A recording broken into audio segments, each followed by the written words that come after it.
Hello, I'm your host, Gisele Gamby, and this is the Intuitive Pull podcast. First of all, I want to say thank you to the community of listeners because there have been breathtaking ripples that have occurred from listening to this podcast, and I'm excited to be witness of many, many more.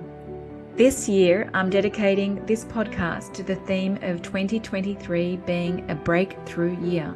No matter how successful, fulfilled, and happy we are, and the truth is that sometimes we're not, we all have thresholds we've placed on ourselves on how loving and powerful we've allowed ourselves to be.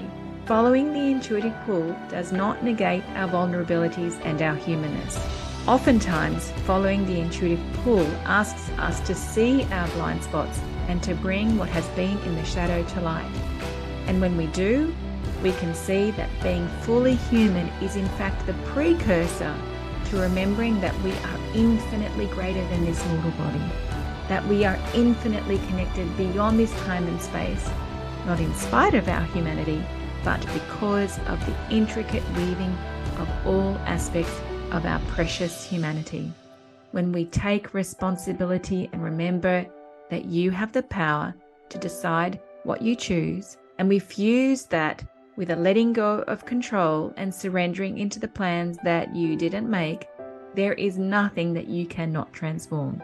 My wish is that you see that the deeper you go, the greater your wealth in all ways, and that authenticity is always profitable. Have fun!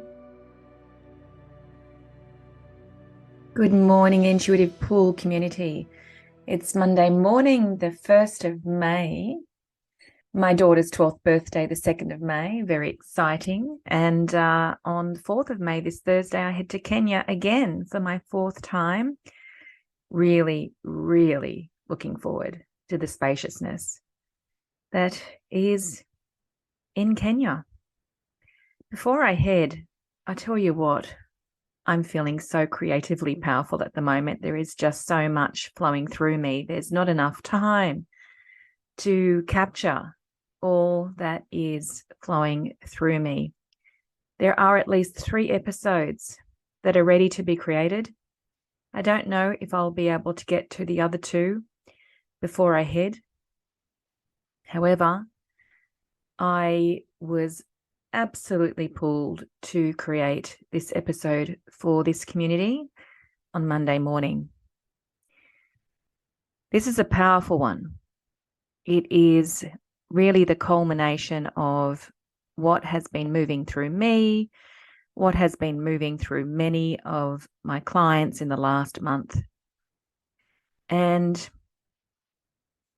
what was surprisingly and unexpectedly generous was when I went for a walk, as I often tell you I do. And I go into that, really spacious space within myself, within my mind, and within my heart as I'm walking along, aligning with the universal mind, listening. And I heard the words, grace requires discipline. And when I heard those words, grace requires discipline, I almost laughed internally because I thought, look at those 2 opposing forces or seemingly opposing forces, grace and discipline, really?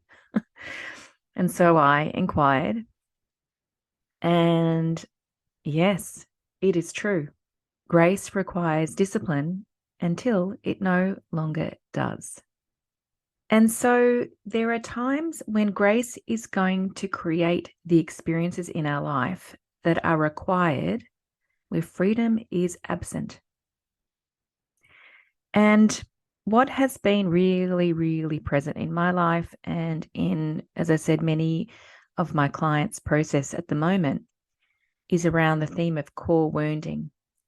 Now, I began this journey 24 years ago in 1999, and I met my wound in 2002. But it only was in the last few weeks that I actually met my core wound. So I've always known that my wounding is around unlovability and unworthiness. I I learned that in 2002. I studied and ate up the Enneagram, Enneagram. I ate it up.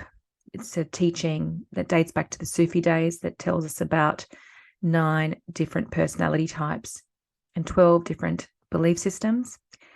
And I received a lot of freedom from going to that causal point of seeing where my suffering began through those belief systems of unworthiness and unlovability. And yet it was only a few weeks ago that the definition that was needed for me to be free, arrived. And so as I share what occurred for me, and also as I share some of the other core wounding that has been seen in my client's process, I want you to think of those times when it's felt like a knife going through your heart, because that's what it felt like for me. I had an experience and it felt like a knife going through my heart. It was exceptionally painful. And I finished this call at 7:00 at night, and I was so shaken and in so much pain internally that I thought there is no way that I can go out to my family, even though it's 7:00 at night and we're about to have dinner together, that I took myself to the beach. It was dark. There was nobody around. It was perfect. And what ended up happening was this beautiful Ho'oponopono song started playing in my head. I didn't have my headphones, but this beautiful, beautiful Ho'oponopono song, I'll actually put that song in the show notes, started playing. And for those who don't know the Ho'oponopono philosophy, it says that whatever is in you, I have within myself. And whatever I have within myself is in you. And so my only job is to take responsibility for myself and to clean up what is within me. And then that has a ripple effect on other people. And that's the only thing that needs to be done. No rescuing, no meddling, just cleaning up myself. Go and Google Dr. Hugh Len and Joe Vitale, and you'll learn about Dr. Hugh Len's experience. I'm not going to talk about it here, but go and learn about Dr. Hugh Len's experience in a criminally insane asylum and be absolutely inspired by how he responded to the patients within and the results that occurred. In fact, I studied this. I learned about this, I think, in the early 2000s. And I went and did the Ho'oponopono training. So here I am walking along and I'm feeling the feelings that feel like a knife going through my heart. And I'm allowing myself to be emotional. As I said, it's dark. I'm by the beach. Nobody's around. And then the words, when the purity, innocence, and power of my heart is not seen, oh, that's like a knife going through my heart.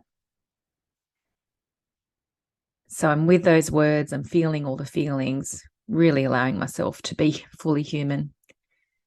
And then something shifts, and I remember that ultimate freedom is not found in anyone needing to see the innocence, the purity, and the power of my heart. It's only me. That's pure freedom, true freedom. And so now I feel like I'm on the other side. I'm crying. I'm deeply grateful for the sacred contract with the person that expressed their disappointment in me. That felt like a knife in my heart.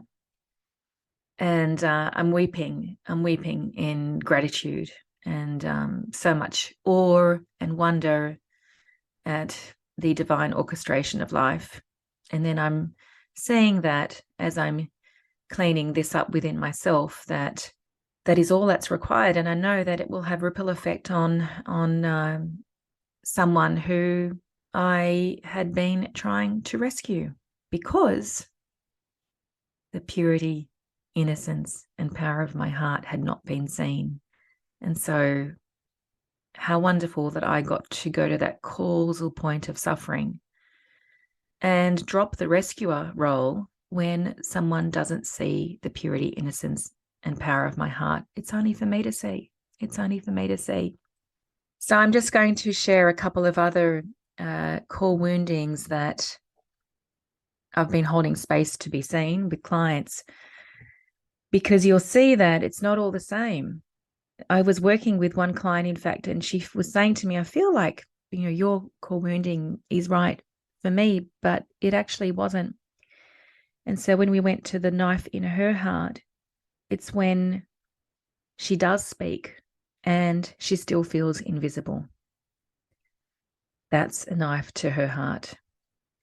She's a gentle person where she doesn't use a volume of words, both in the amount of words that she uses and also the loudness. There is no loudness. It's just this beautiful gentleness. And so when she does speak and she still feels invisible, yeah, that's a knife through her heart.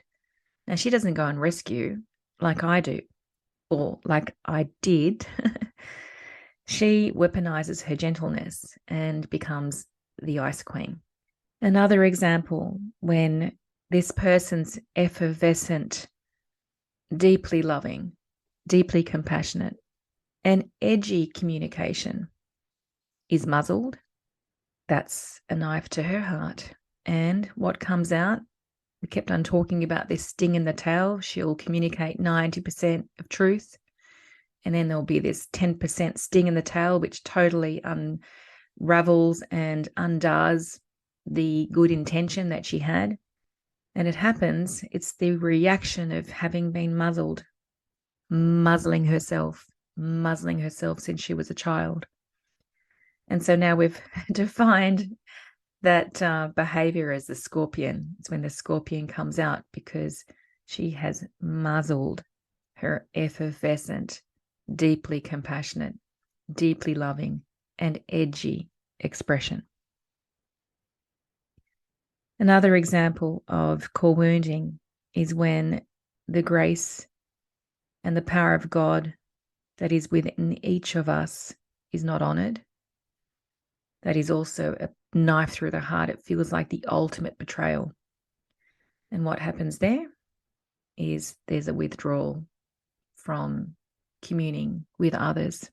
Every time I had a conversation with each of these people, I asked them at the end of the call, I said, you don't have to say yes to this. You don't have to say yes. But after that, they saw the only person that needs to see who they are in their most authentic essence is themselves. And that's where true freedom lies.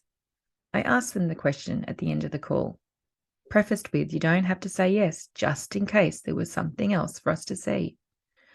I asked them, do you feel free? And they each paused. And then with a resounding yes, they said, yes, I do. And it was just absolutely beautiful to witness. So grace requires discipline until it doesn't. Grace will take us to those places. Grace will have us hold the unseen at that level of source point, at that causal place. Grace will take us to those places that have been unseen within us. And grace will continue taking us there. Grace will continue giving us those experiences for us to see the unseen, for us to unravel what exists at that causal point of our suffering until it no longer does. And this is what I want to say, really, in summary of this episode, is to remember that the greater the tension, the greater the return to love. The greater the tension, the greater the return to love. You cannot hold a grievance and a miracle at the same time. And so, in these moments where grace is requiring discipline, it is asking us to feel all that has been unfelt, to feel it all. It's uncomfortable. Oh my God, let me tell you, that walk a few weeks ago at nighttime, it was extremely painful. Grace is asking us to feel all that has been unfelt. Grace is asking us to be fully, fully human, and to know that the more we lean into love, knowing that love is here and love would never be absent, the more we experience the miracle, the shift in perception from fear to love. And grace is not only requiring our discipline for us, grace is requiring our discipline for us and for all the people around us, that as we clean up our acts within ourselves at that causal point of suffering, we are also doing that for the people we love around us. And notice here that there is no doing, there is no rescuing, there is no controlling, there is no withdrawing, there is no strategizing, there is no manipulation. There is only us unraveling from that state of beingness. That is all. And that is the place of miracles. If this episode is creating an unraveling within yourself, I encourage it. Come back to this episode time and time again and allow the unraveling at that causal point to take place. And if you feel that you would like support, reach out to me. Yes, I'll be going to Kenya on Thursday. Reach out to me. It is absolutely okay. My arms are open. I have a lot of spaciousness within me, and we can absolutely connect. One more piece before I close this episode. To help you go to that place of core wounding, for what in your essence was not allowed to be, ask yourself these questions. What about your truest essence was not seen or heard? What about your truest essence did not have a place to be, did not belong? What in your truest essence was questioned? What in your truest essence was not allowed? And when you ask yourself these questions, allow yourself to feel that knife in the heart. If you feel that knife in the heart, you know that you have gone to that causal point of suffering. You've gone to your core wound. Thank you.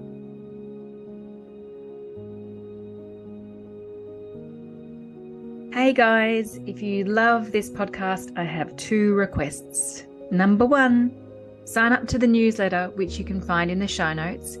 Sharing is one of my superpowers, and there is only so much that I can share through the medium of podcasting. And I have very big plans this year to be radically generous to you. So sign up to that newsletter where you'll be able to receive a whole lot more that I trust will be super valuable to you. And number 2, I'm a massive referrer of the people I love to the people I love. Please share this episode or podcast with the people you love, and let's create some more breathtaking ripples of impact.